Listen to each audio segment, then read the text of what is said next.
You get 3 rolls on the tower. Okay. Every number correlates to a specific random question. So whatever you roll, that is where we start. All right. All right, first up. Let's see.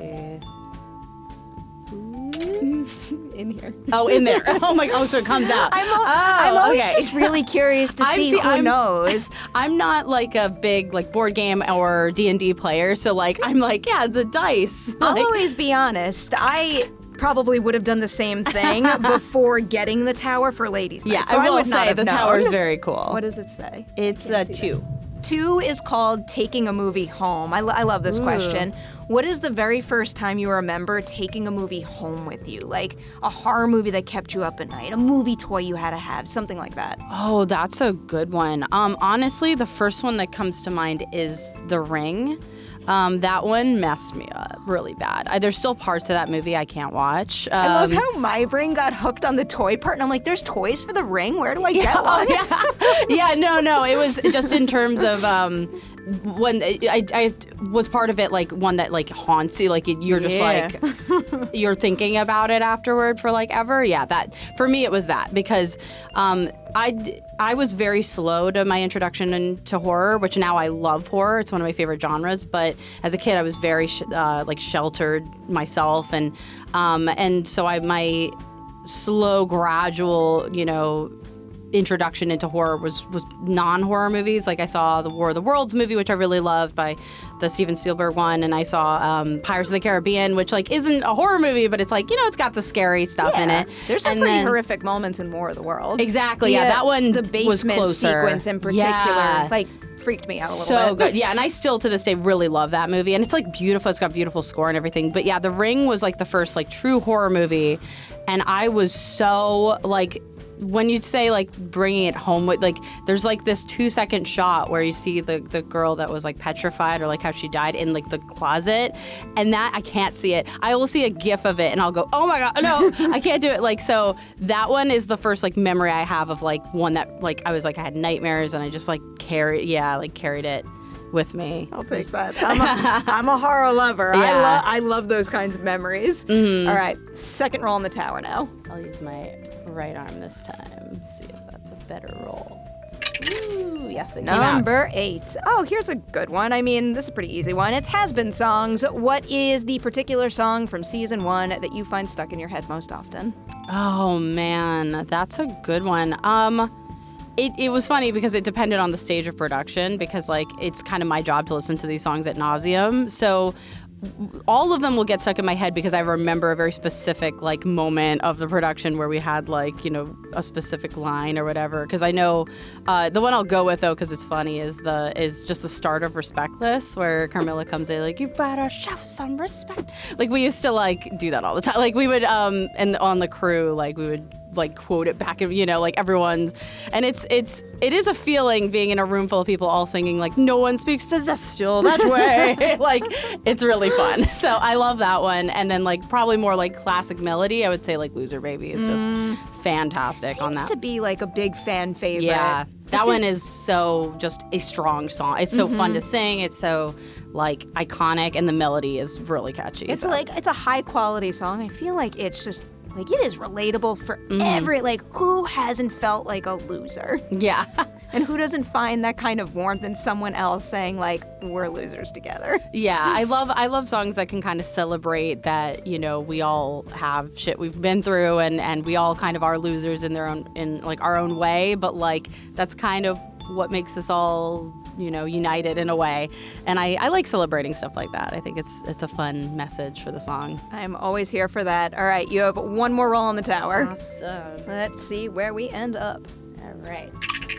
And it didn't come out again. A number 8, you get another roll. You have already rolled an 8. Oh, I did. Yes. All right, we're going with a number. Ooh, I like this one. So this one, swearing is fun, because I read a quote from you that said that South Park helped you discover that swearing is fun. So here's your opportunity. You said you were worried about swearing on this show. That's not a problem. I want to know, what is the swear word that you enjoy using most often? Oh, absolutely fuck. I love the word fuck. I also think that fuck is like one of those words that if delivered can just be. My my friend Brandon Rogers, who voices on Hazbin, he also voices the main character on my other series.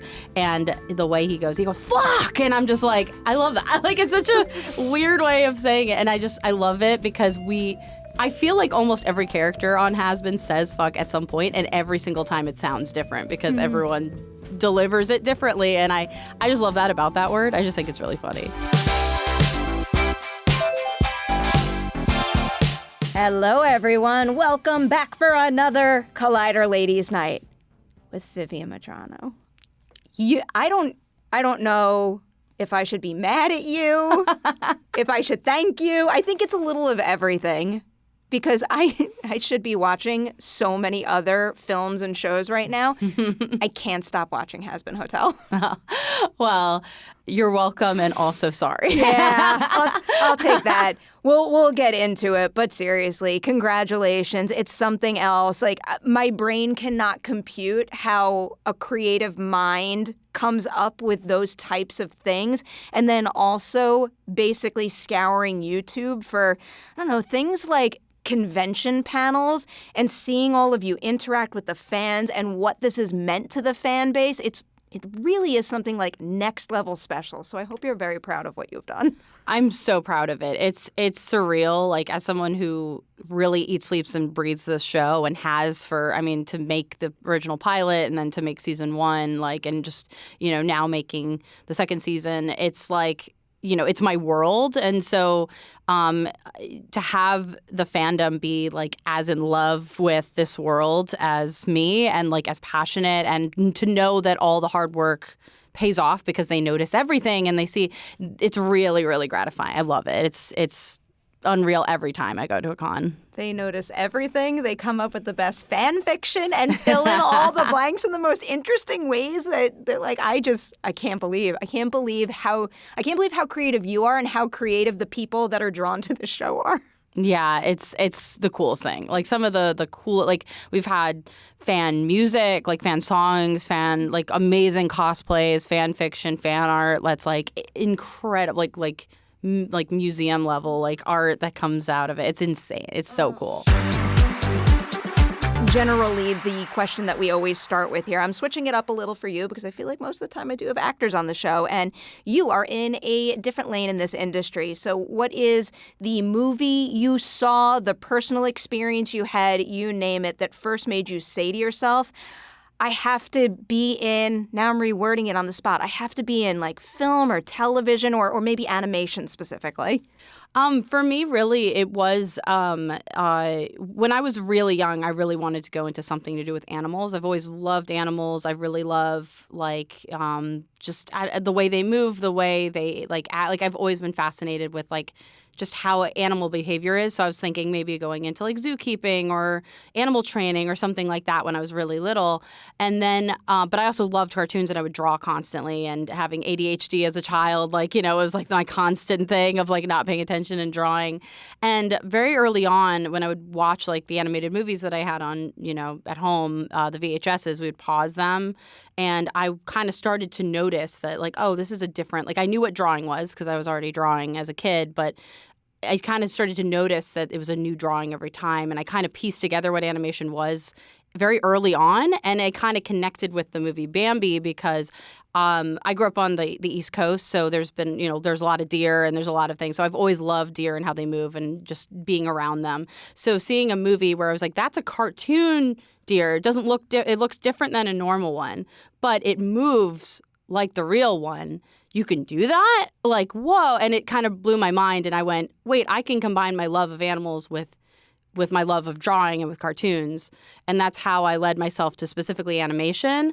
And then very also in like third grade, we had like this very rudimentary, I have no idea what the program was, but a very rudimentary animation program. And I did a little swan anime. And it was horrible. It was the worst animation ever. But I did it and I went, oh my God, it moves. And so from that day on, like from third grade on, I was like, that's what I'm doing with my career. I love that you had that awareness so early on. That's so exciting to me.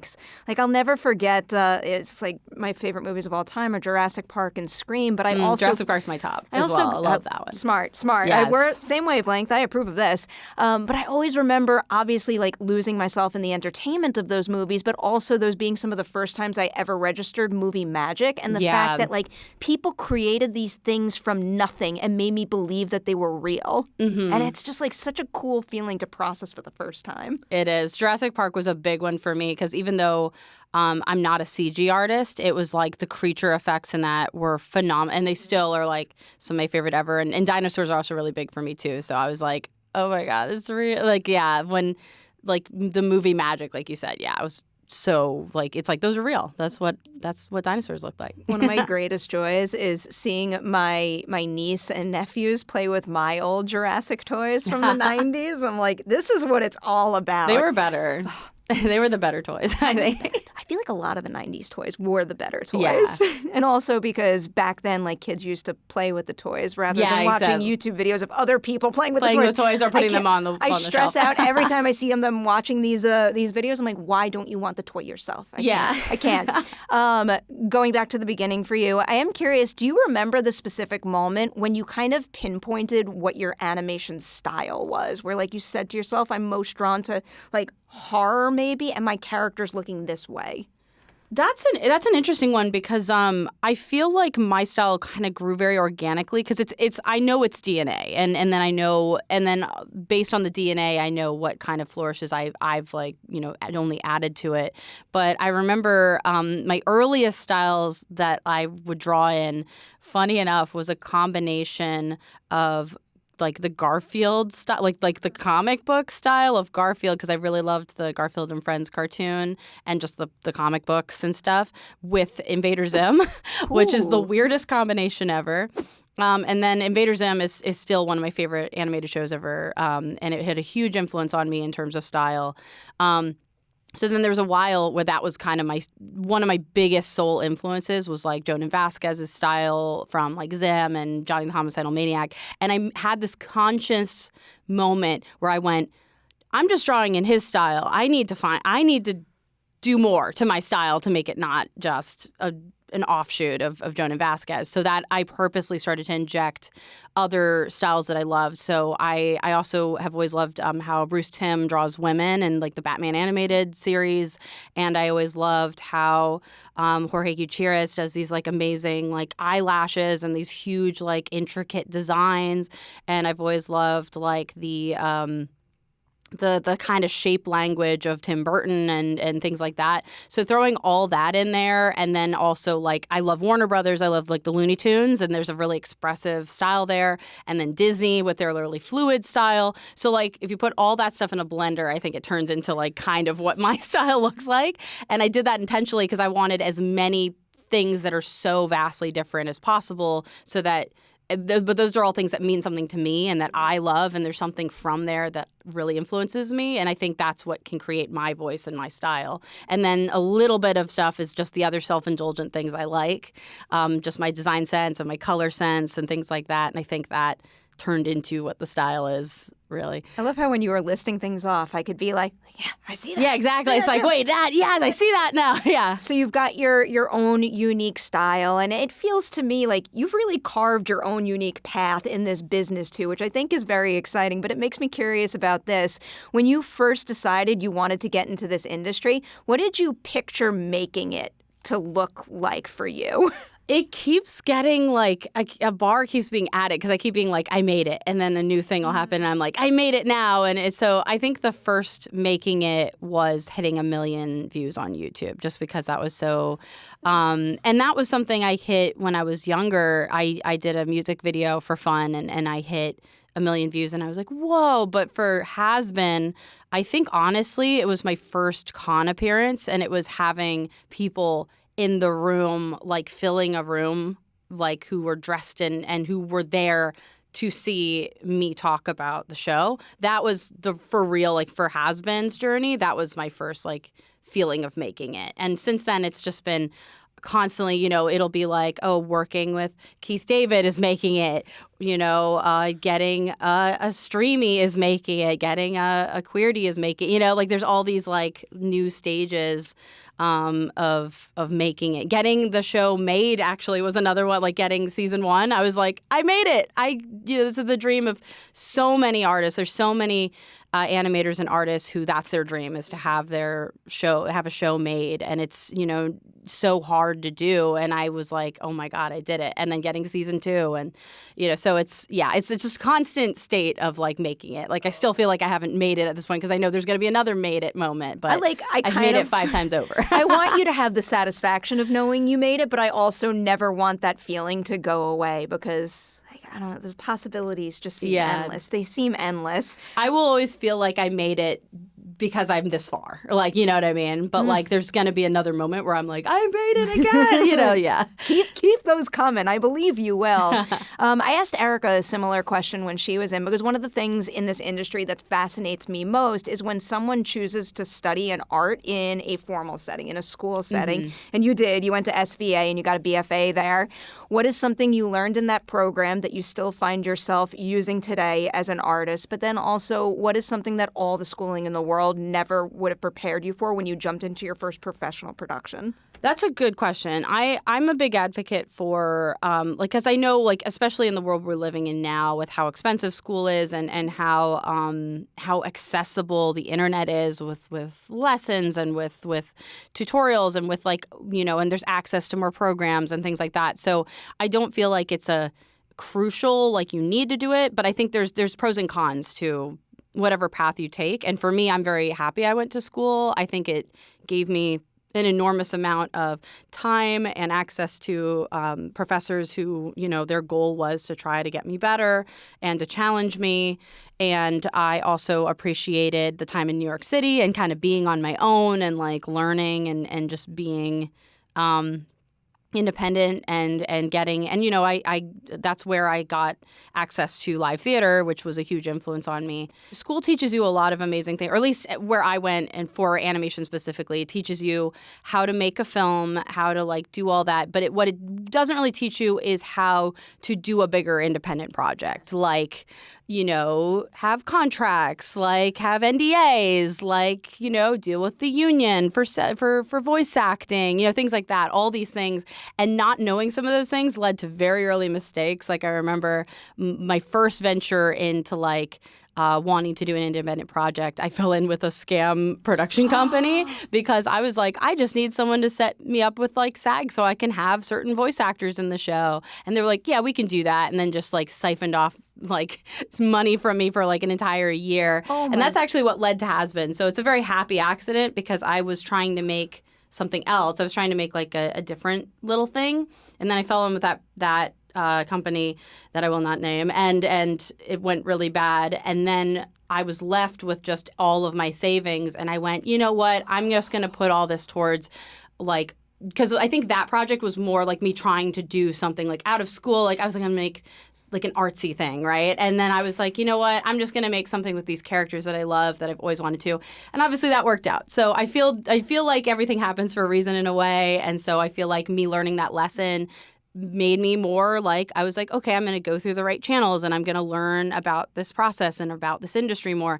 But that was something that I do wish that there was at least a course in school about, especially now with so much more independent animation being made. I think it's helpful for anyone looking to do independent animation to know some of these basics, like putting together a budget, knowing how to bring people on, having like a basic NDA, just, simple things that will protect you, as you make an actual project. If you're just doing something yourself, it's fine. But as soon as you're working with other people, I think it's a good thing to learn. So cool. I'll box those types of things into like maybe the business side of things. Yeah. For your craft, one thing that kind of fascinates me going from studying animation in school to working on a professional production is, and correct me if I'm wrong on any of this, but like when you're making things like a thesis film, I imagine you're doing almost everything yourself. And then when you go on to a bigger production, you're teaming up with loads of other animators and people responsible for other aspects of the process.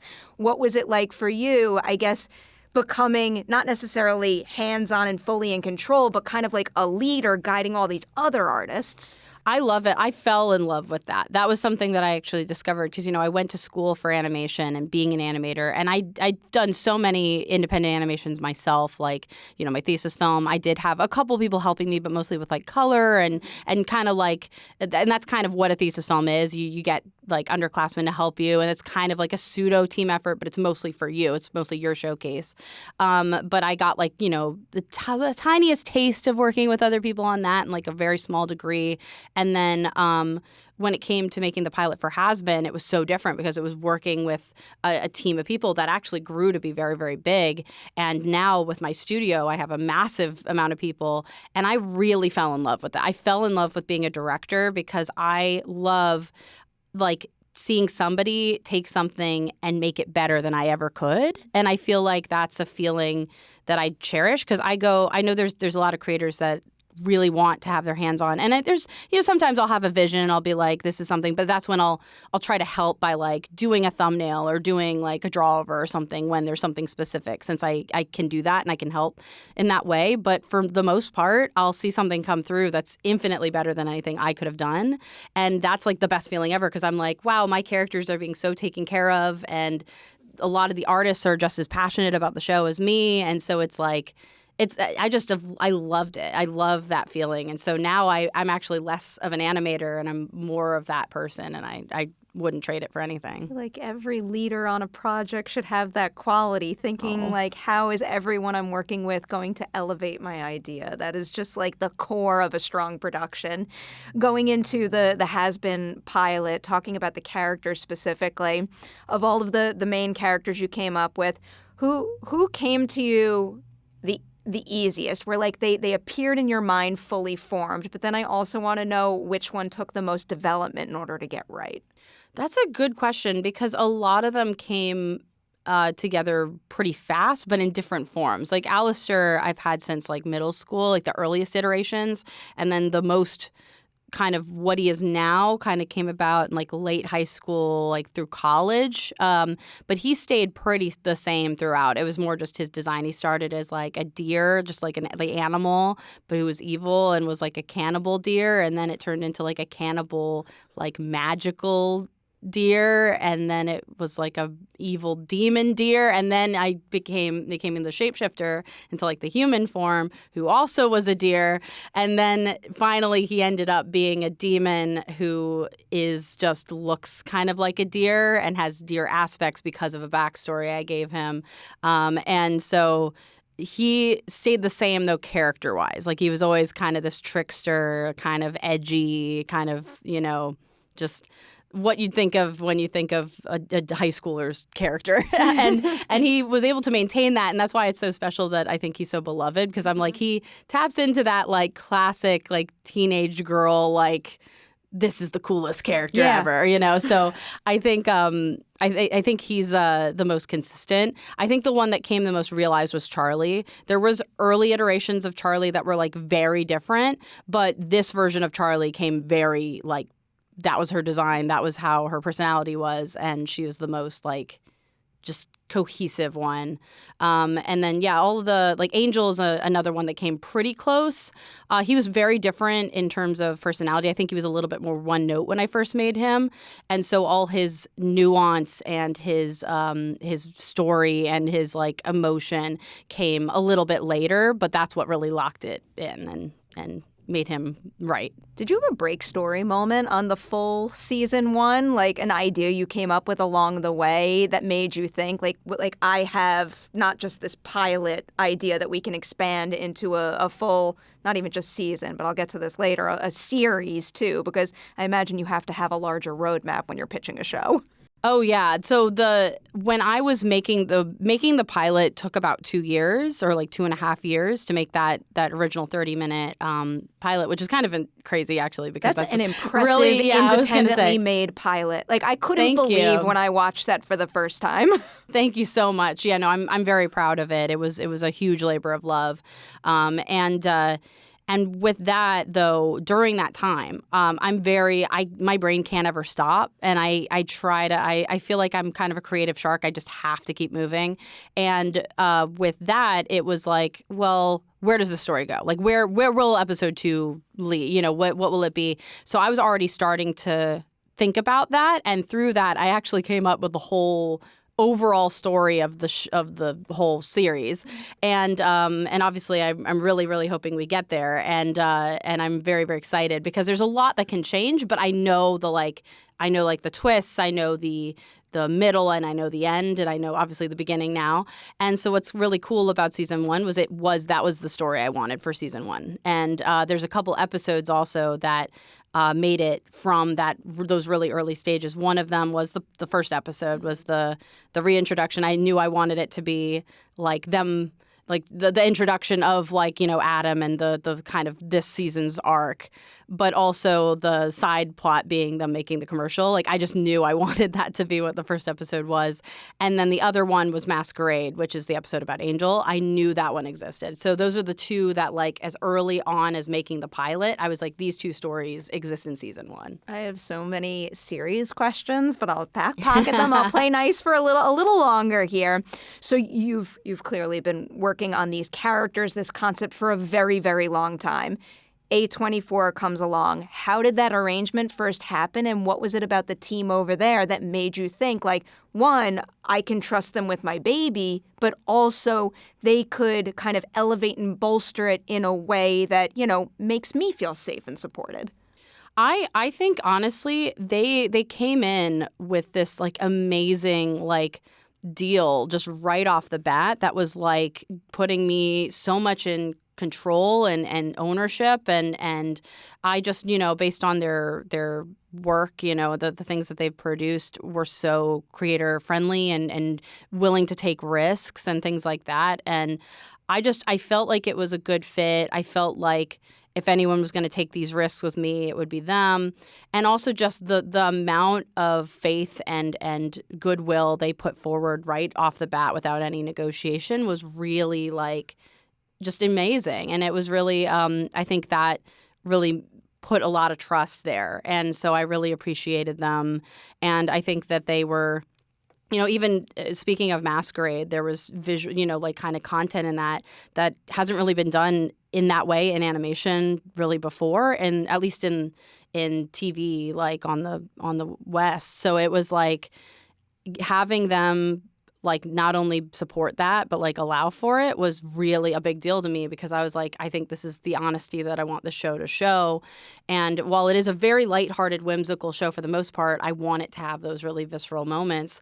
And so that was really special. I'm really glad that they let that be in the show. In A24, I trust. I feel like here and in general, part of the reason why so many of their films and shows soar for me is because they find artists and they preserve their voice and vision. Whereas I think there are other instances where something gets snatched up and it morphs into something else, and that something else isn't appealing as what that person came up with originally, which blows my mind. But I'm so grateful we have folks like the A24 folks making sure stuff like this is seen the way it should be. Absolutely. So you had the pilot become very successful on YouTube. Did that give you confidence that the series, maybe that the series on Prime Video wouldn't catch on the way it does, because it was like astronomical levels of success. But did you have a good feeling and confidence that it was going to, hit pretty big because it already had that fan base?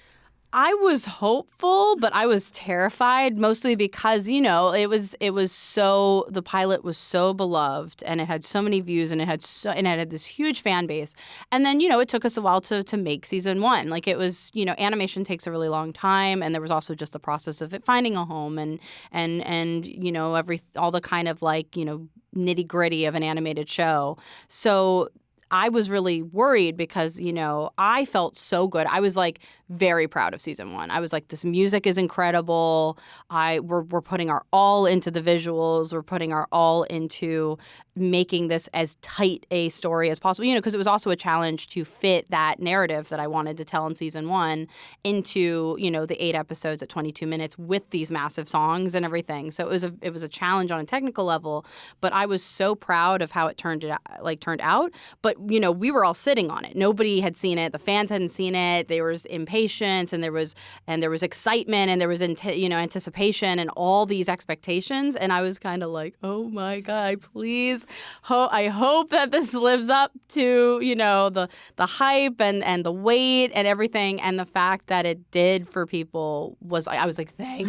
And I was hopeful. I was very hopeful because I really was proud of what we made. And I felt like I was like, if I was a fan, I feel like this fulfills a lot and it gives a lot of meat and it gives a lot of content and meat so that even if the wait for the next season is longish or whatever, they've got a whole season of like the story to really focus on and be excited for what the next stage of the story will be. So it feels like, better. I'm like, here's a meal. You guys have a meal, and we're very proud of it. With that, I'm backpocketing another season 2 question that I have for you. But first, a cast question and then a whole bunch of world building questions. I'm obsessed with world building. I love little details. But first, the cast. When assembling the voice cast for the series, which role was the easiest to fill, where it felt like the right person just magically presented themselves? But then I also want to know the most difficult role to fill, where it took some like serious legwork to find the right voice. That's a really good question. It's funny. There's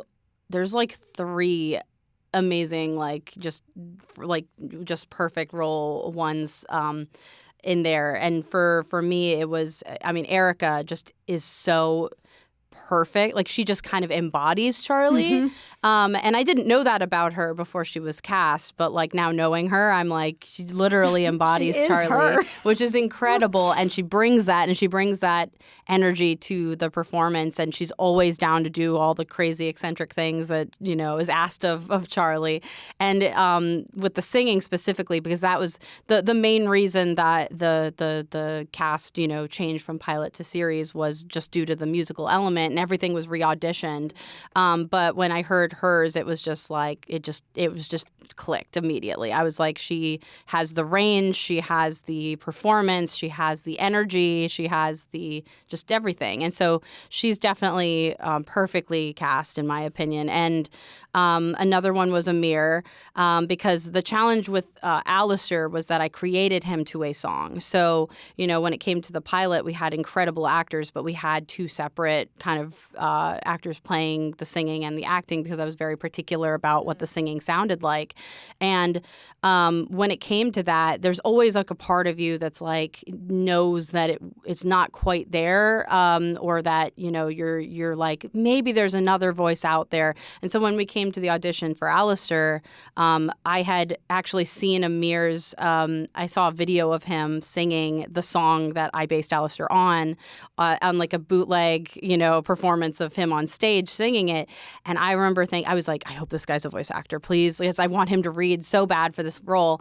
And thankfully he was, and thankfully he did, and he got it because he just like nailed that sound that I created the character to. And so that one was very special. And then the final one is Blake, just because like his audition, like not only does he really capture the amazing bass that was set for him from the pilot, but his ability to be so vulnerable in his performance, and also his voice is like insane. Like his singing talent is just so phenomenal. So he was just like, his audition just blew me away. Like it was so like, that's, oh my gosh, that's Angel. So there was a lot of those moments. The hardest one for sure though was Valentino. Valentino was just, there was a lot of amazing auditions, like everyone, but I think everyone kind of locked into like really what the audition sheet, which is kind of like the base guide for auditions. They kind of really locked into like exactly what that said and kind of went with like the most expected voice from that lead sheet and didn't really have fun with it. And we're kind of just, it was just a little bit it was just the trickiest one. I could tell that it was the trickiest one for to nail, and none of them were really clicking with me. And then we tried to offer it to a couple actors because, you know, it got to the point where we were like, well, none of these auditions are quite hitting it. So are there any actors maybe? And we tried offering. Everyone said no. And it was like, I was like, nobody's going to voice this character. Like, who's going to voice this character? We're going to have to settle on somebody. And I don't want to do that because that's unfair to the actor, because then there's an expectancy that they aren't, you know, there's so much. So I was like really distraught about it. And then I'd remembered this amazing actor named Joel Perez, who had actually come in for my other series, and he was brought in by one of my songwriters on that series because we were doing a song that had harmonies. And I had told Andrew Butler was his name. I told Andrew, I was like, you know, you know more singers than me. Just bring in anyone you know who you know can do these parts. And he brought in Joel, and I remember, like, I just loved his energy because the camera, it was during the pandemic, so it was like Zoom, and his camera wasn't even on, but I just heard him, and he had such a good energy, and he was so down to, like, voice act for some incidentals and everything. So I was like, I love him. Maybe he'll be interested because I knew he was a Latin actor. So I was like, okay, I think he would probably have a really good shot at this character. So I asked him to read for it, and he did. And his was the funniest audition. It was like I was like, there he is. There's Valentino. It was so good. So perfect. They're all perfect, and I feel like I see this mostly now via interviews and con appearances, but everyone's energy. Yeah. It's like so catchy and infectious. Like, you have such a good group around you. It's an incredible, I could gush about the cast forever, not just because they're so good in the roles and such good performers, but they're great voice actors, and they embody the characters in ways that you wouldn't expect. And yeah, and so many of them are now getting into like the con world and like getting involved in the fandom. And I call myself like a soccer mom a lot because whenever I'm around the cast, I'm always like with my phone like, oh my God, look at everybody together. Because it's like, and especially at the cons, like most recently, like I did Level Up, and it was like Alex Brightman's first time at a con, and I just remember I was just like, look, like he's having fun, and Erica's here, and Amir's here, and everyone's here, and everyone's having fun together, and like my the voice director for the show, who also was on my other series, Richard Horvitz, is here, and I was just like, it was also, it's just the best feeling in the world to me. Like, I feel like I'm constantly just jazzed that the cast is so into the show, and they're so into the fandom, and they're having fun, because to me that's all it should be. It should be fun. It should be fun, and there should be love, and it's also a show that's what it's about. So I'm glad that this is a cast that cares about the show and isn't just doing it because, you know. Like the cherry on top, great show, and then all that as well. I really love it. World building time. What do you think the living half of your Hazbin reality looks like? Like the human world? Yeah, the human world. I didn't know whether to call it like Earth or like technically it's kind of all the same-ish. So that's something I'm working on, because this is a universe that's very expansive, and I have my other series, the sister series, Helluva Boss, kind of gives you a peek on the human world, and we see a very goofy side of it, mostly just because that show being a very raunchy comedy. That one is about the imps of the hell universe, which are separate from the sinners. So Hazbin has to do with these big grand themes of like heaven and hell and people who died and went to hell, and we call them sinners. And then like the overlords are sinners who gained power and are kind of villains. So they kind of exist, and they all exist on the top layer, which is the pride layer.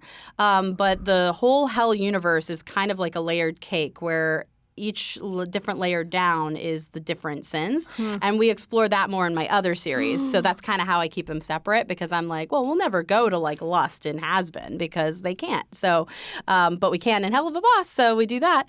But so in Helluva Boss, we get to see the human world because it's about, the main character is an imp. And so it's exploring the like hell born species, which also keeps it separate because, you know, they didn't die and go to hell. They are just the creatures that exist in hell. So, you know, kind of like when you think of like a classic hell vision, you think of like the devil and then the little minions with the pitchforks. That's what he's meant to be, but in my version of hell. And so and the plot is that he goes to Earth and kills people.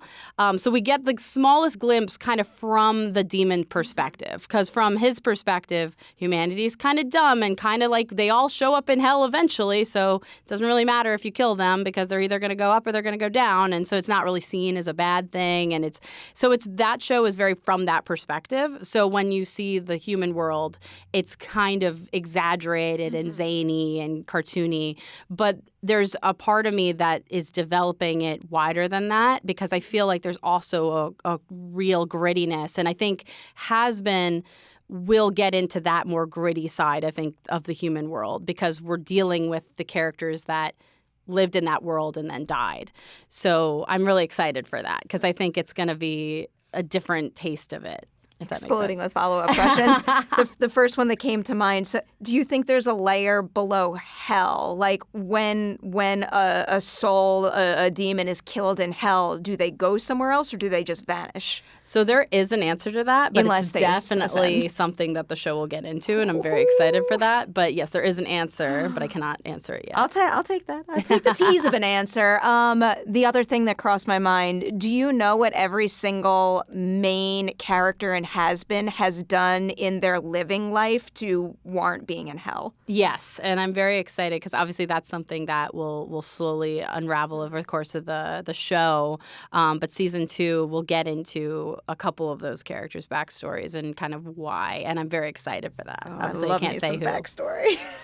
I'm here for it. Here's a very random question, and I think the answer might be no to some of these characters, because I think Charlie and Lucifer could have created them. But as an animal lover, you might appreciate this. Razzle, Dazzle, Kiki, and Fat Nuggets, are they animals who did something bad in their life and then went to hell, or were they just created there? So most of them are created there. So Razzle and Dazzle were created by Lucifer, as like I like to think of them as they were like plush toys that he like brought to life for Charlie. So they're kind of these hellish dragons.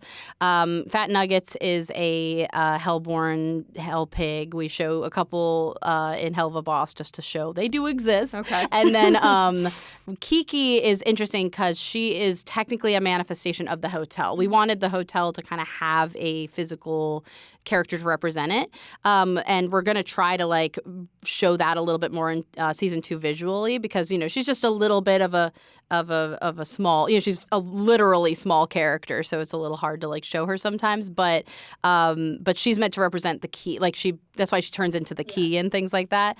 But yeah, she has the ability to technically manipulate the hotel itself, because she kind of is it in a way. Here's a question that makes me a little sad. I believe it's Razzle and not Dazzle. Is Razzle like dead? Yes. Oh, I don't like it. Yeah, and I can say that because we have the memorial statue at the end of the season. Yeah. That's the only thing I can tell you. Like, I don't like it. Don't like it. No, I don't like killing characters. I'm willing to, but I don't like it any time ever. I understand. So sometimes I feel it. You gotta like up the stakes, and as long as it's justified, I'll wrap my mind around it. This question is a biggie, because I know a big part of the show is like the themes of forgiveness and second chances. Is there any character involved in Hazbin Hotel that you think is unredeemable, that does not even deserve the opportunity to say sorry and ascend to heaven?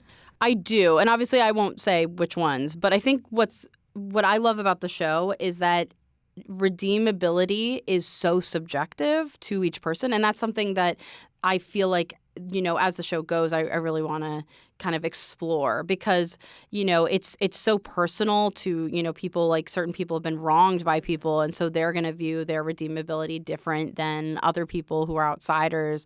But I do think there's certain things to me, from my perspective, that I feel like are irredeemable, and when that line is crossed, I'm like, that can't be uncrossed. But that's kind of subjective to me even, and so but I think that's so interesting. So I think the show will definitely get into like this bigger question of what that is, and a lot of it is also up to the person and whether or not they are willing to change, even if they did something horrible, but are they willing to change? And for some of these characters, the answer is no. And so it's like, that's I think, part of what we'll explore and will be interesting. Such a juicy layer to get to dig into. I'm very curious to see how you do that. All right, kind of like teetering into season 2 a little bit. I guess this is more season 1 finale stuff. How did you come to the conclusion that Sir Pentious was the right character to go to heaven first? Why did you think that suited that character, but also the show overall best? I knew something had to happen, something big had to happen with Sir Pentious. He just felt like the right character to do a big moment, whether or not, we did finitely kill him or, redeem him or whatever we did. I just knew there was a big moment there with him.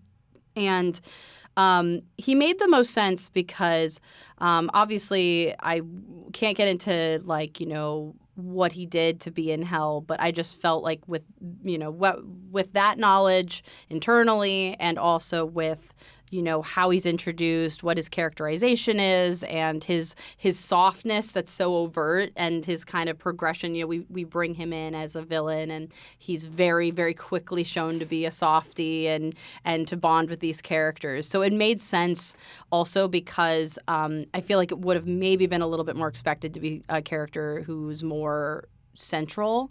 And so to have a character that we did get to introduce and give a little mini arc to made the most sense. And he's also a fun, just in general, he's a fun character. He's one of my favorites. I really love him. And I think he's really fun to play off of. And so having him in heaven, it's such a different roster of characters. So now we get to really, what does that interaction look like? And it's very fun. That is such a satisfying payoff with that. I will never forget the pure joy I felt when that was revealed at the end of the season. It makes me so happy. Here's where I start to teeter into dangerous territory. Season 2, I know it's underway right now. Can you tell us at what point in the process you're up to? How much more do you have to go until you have finished season 2? We have a good ways to go. It's, lucky for me, I actually genuinely don't know what the proposed end goal is. I know the schedule still has a ways to go though, so it I feel comfortable tampering the expectations of weight, but I also really think that we're in a stage that's really exciting and pretty like things are manifesting, and I'm really excited to see things manifesting. I'm excited. I feel like I have to ask this question because people will probably get mad at me if I don't, but you kind of did just answer this, but is there some sort of ideal time frame? Maybe not a specific date, but are we going to be waiting years for another one, or is it more months I guess is not possible in the animation world. Definitely not months. I would say it's for 100%. It is not as long as the wait between pilot and season 1. So I think already that's great. But I think the normal animation schedule from what I've seen of the other shows I watch, the other animated shows I watch, is at minimum a year. So I would say at minimum a year, probably leaning towards the second year. But I think that I think it'll be either way. It's going to be definitely worth the wait because I will say that we're upping things. It is grander. That's all that matters. Is that it's worth the wait.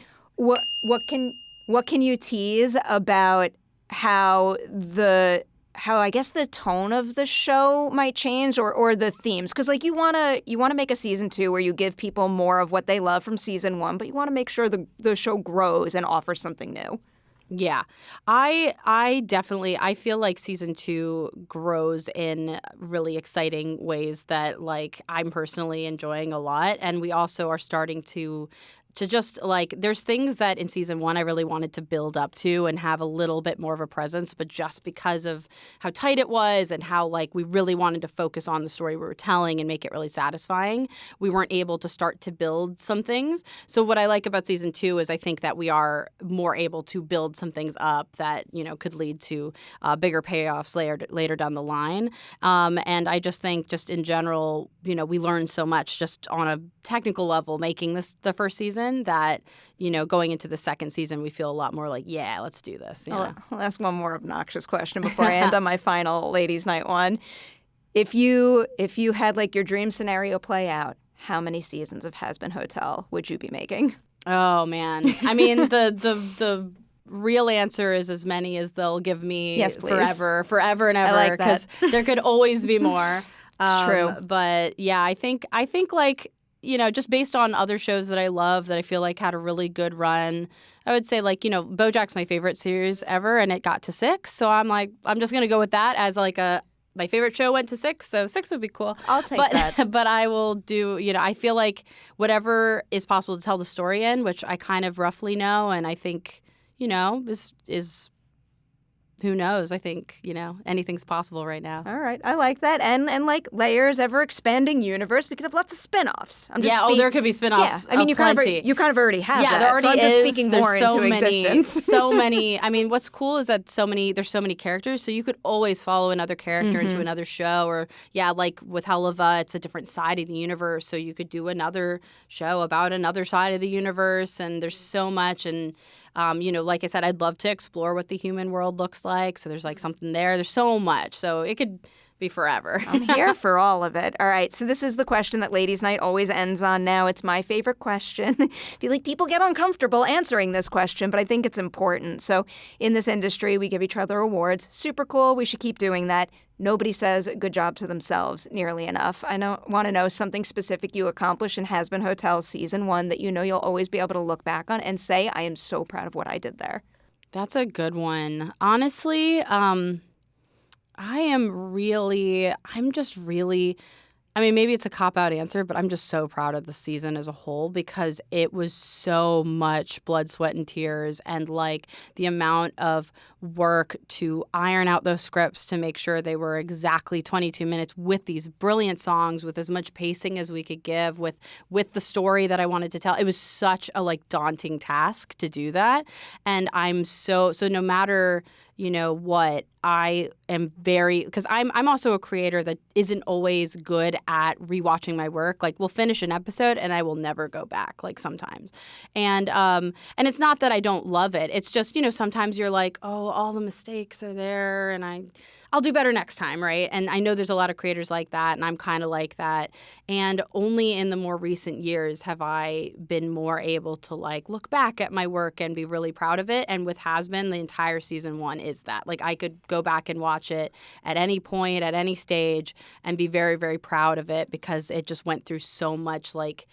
And I think it was because I was like, this has to be right. This might be my only shot at this. You know, there's no guarantee of more at that time when we were in the early stages. There was no guarantee of more. So I was like, this has to be, you know, I'm the most proud I can be of something. So yeah, no matter what, I am so proud of it. And I'm so proud of my team because I can't take full credit. I'm so proud of the writing and the animation and the incredible team behind all of it. And the music, obviously, like Sam and Andrew, they turned those songs around every week. It was insane. Like, for them to be bangers, like every single one. Every single one. So yeah, the amount of hustle that like made the show possible is astounding. So I'm forever so proud of it. And yeah, all those people deserve all the accolades. You should be. I hope this is very clear. I could talk about it all day long. I have to go binge Helluva Boss now. So at least I'll be able to use that to fill the gap between season 1 and more. But seriously, huge congratulations, and you should be proud. One of the greatest joys in seeing a show that I love is seeing it catch on to such an extent where, I mean, I don't want to speak for other people and how they interact with the series, but I just get the sense, and this is a con thing, I get the sense that it's making people feel home and safe and like they have community, and that's one of the greatest things in this industry when you create something like this. So congratulations. Thank you so much.